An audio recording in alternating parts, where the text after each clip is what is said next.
te ni génne na ko ñu bëri daal di ko contesté di wax ni peut-être dafa xaw a dur. surtout moment bi nga xam ni ci la ñëw. oui xam nga approche bi ci sanction yi ñu wax dem tëji ay organes par-ci par-là d'accord ci approche boobu noonu d'autant plus que maman bi ñuy confectionner le code de la presse je pense que vous deviez être au biberon. yàgg na torop. 2006 presque ñu commencé tënk affaire bi. 2006 quand même non pour dire contexte bi ñuy évoluer nii ak problématique bi ni ñu koy poser pour man dafa am écart parce que organe de presse entreprise de presse yëpp ñoo war a dëppoo ak li code de la presse wax donc loolu c'est indiscutable problème boobu réglé na kan mooy journaliste problème boobu tamit code bi réglé na ko ñan ñooy les professionnels yi ciy évoluer code bi réglé na ko li nga xamante ne moo ci mën a nekk en terme de régulation sociale d'infraction code pénal lijjanti na ko diffusion de fausses nouvelles diffamation et cetera code pénal lijjanti na ko kon fi mu toll nii lan moo desati en tant que comme problématique l'ère des réseaux sociaux dafa def que la presse a perdu le monopole de l'information foog ñu adapté ko ci organigramme gouvernemental parce que Pape Ousmane boo demee nga takk jabar demoo mairie am certificat de mariage code de la famille daf naan reconnaître na sa mariage mais du la jox avantage yi muy joxe moom état su doon ni dem nga wax pour man problématique bi loolu rek moom moo ko doon lijjanti fonds d'appui à la presse yeneen avantage yi nga xam ne yow képp koo xamante ne dëppoowul ci charte yi nii moom doo ci laal te lépp loo xamante ne mi ngi ci en terme d'infraction code pénal li jënti na ko donc yow li ngay def moom mooy ces sanctions alternatives mais dem tëji ji chaîne YouTube pour man amul sens no sens la dafa mel da ngay tëji ji TikTok quoi au moment où je parle li ñuy commenter nii li ñuy commenter noonu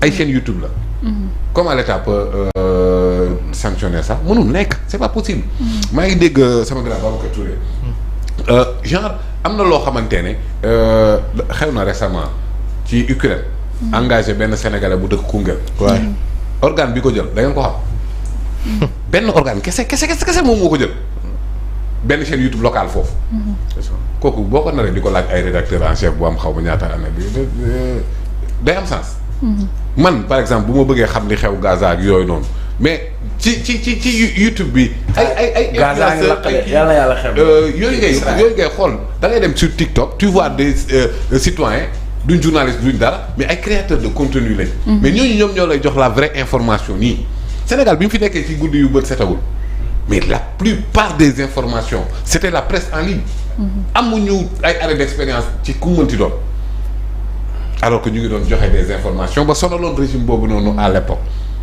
ki nga xamante ne créé na chaîne YouTube kan lay rendre compte mais kooku dafa dugg ci benn plateforme réseau social mu am ay critères waaw muy coché di def di remplir formulaire yi ba yegg ci képp ku am compte Google am nga chaîne YouTube lu ci état mën loolu c'est bien vu ça lan la ci état moom alors tey jii nii ñoom Lamine Niass Terracom ñoom Yaayu Fatima feeñal digital mais loolu da nga leen di laaj ay 10 ans d'expérience pas possible c'est ridicule mënul nekk léegi nag en tant que entreprise wàccoowul ak code yii nii pour mën a bénéficier ci ñun li nga xamante ni parce que loolu foog ñu identifier mais même yi identifier yi respecter critères yi ku ci def infraction nga foog nga respecter critères boobu daf la ciy génne donc kon infraction bi ça n'a rien à voir ak formalité bi nga xamante ne moom la ñuy wax ak le contenu man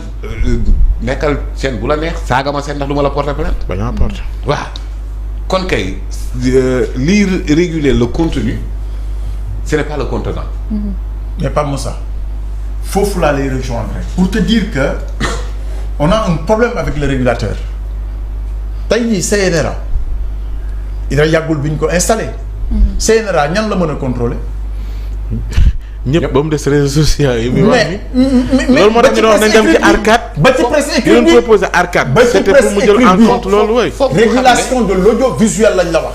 régulation bee am ay limites. waaw mais oui dañu am ay limites moo tax ma ne la. parce que évolution 2.0 bi xëy na xalaatuñu ko woon ci biñ koy. xoolal moo tax ma ne la dans l'exercice. évolution il faut que ñu ouvrir les champs d'action. pour ñu mën a régler problème bi. foog ñu pour ngay andi solution foog nga xam problème bi lan la. l'avènement des réseaux sociaux mais dafa changer la donne carrément. ci code boo xamante ne ñu ngi ko tàmbali di ko kii en 2006. c'est ça. alors donc mënoo ñëw rek ne oui nañ dem tëji fële ne le boo ko tëjee fële mu tëji TikTok am. c'est ça. te boobu amoo ci maîtrise. dara loo ci mën. am na koo xamante ne seen YouTube am bi waaye ki ko tëjee mi ngi. kay ma da nga ko mën a tëj ko fooy jaar.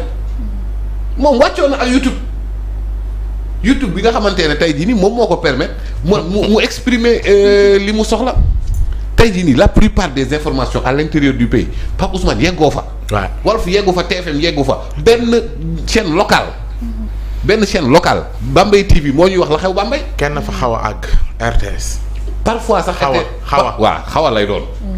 mais yenn saa yi dans des coins les plus reculés di nga gis ñoo xamante ne seen chaîne locale lañ yor mais di fësal li xew seen dëkk. au quotidien en temps réel. loo xamante ne quelle que soit la formalité de sans limite mais yeggu fa. effectivement rôle boobu la rajo communautaire yi également di jouer. fu gën a sori par exemple mais am na koo xamante ne mais moom kese la benn téléphone am la yor mais bëgg ma nga ca Djilor Sine mais bëgg sénégalais yi di xam lan mooy xew ci dëkkam muy def ay vidéo di partager ça et là mais àdduna bi moom moo tollu foofu.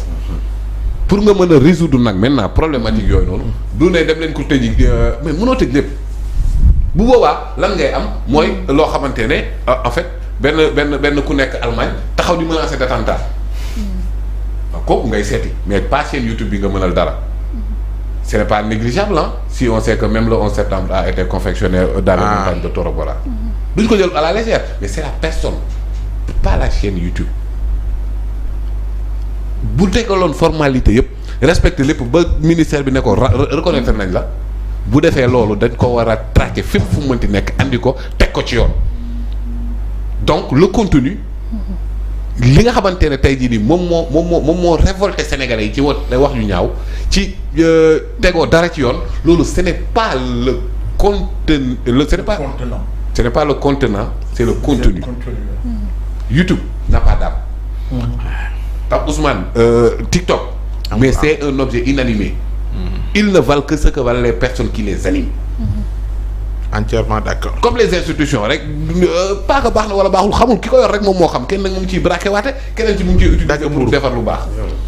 alors donc kon je pense nañu gën a kii ci capital humain mbir mi du ay mbirum presse mbir mi du ay mbirum journaliste du ay mbirum liberté d'expression.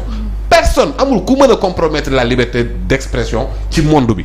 parce que la presse les journalistes n'ont plus le monopole de la liberté d'expression. alors donc jàpp naa ne approche bi laajaat na plus de discussion au-delà de l'outil le médium dont on parle au-delà de ça vas-y voir demal sur Facebook wala kii nga xool les vidéos de Lamine Niass du journaliste du dara Terra comme la yor mais il fait des sensibilisations très importantes. créateur de contenu la mais parfois insalubrité l'ordre discipline mais ñu ciy def ay contenu yu am solo yoo xamante ne mais kooku bu demee ba teg loolu noonu teg structure am yore avec de petites vidéos nga ne ko léegi utal rédacteur en chef bu am 10 ans d'expérience xaw ma gis naa ci ñu ciy exploiter même communiqué conseil des ministres mercredi bu jot lu ne mais léegi kooku nga ne ko oui ça c'est une activité de presse vas-y voir xaw ma kan ko am 7 ans yow kooku noonu boo ko andee sax mënul loolu. La plupart sont cadets.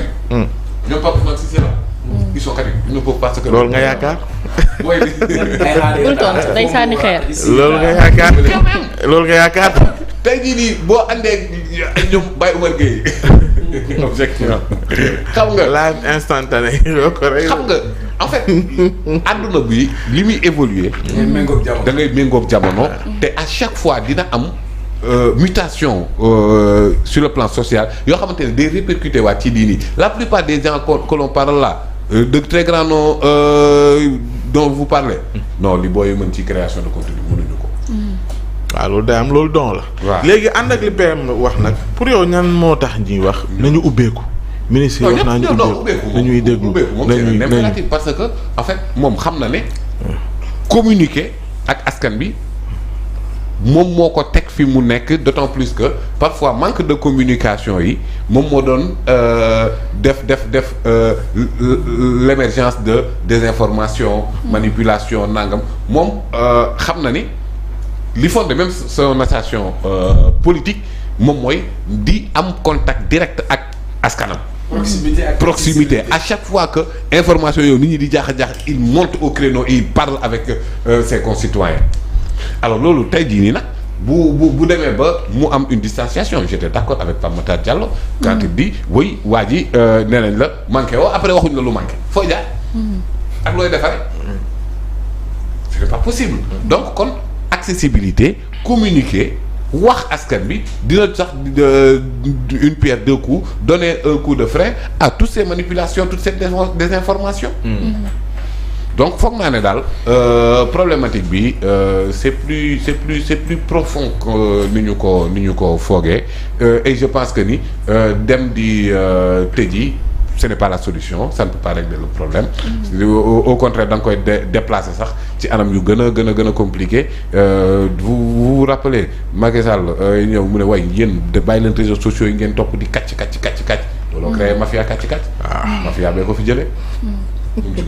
D'accord, très bien. Aliou vous aussi en tant qu'acteur am nga kàddu ci li nga xamante ni mooy xew ndax jàpp nga ni waxtaan mooy solution bi jamono ji. Moi je pense que waxtaan mooy solution bi mais pratiquement yéen fi wax yëpp dafa am solo trop et je ne voudrais pas revenir sur tout ce que vous avez dit mais je suis totalement en phase avec vous. Juste vous rappeler que moi je suis dans le métier. Je suis dans le métier depuis 6 ans. Je suis patron de presse depuis 5 ans et je suis propriétaire de mon journal à moi.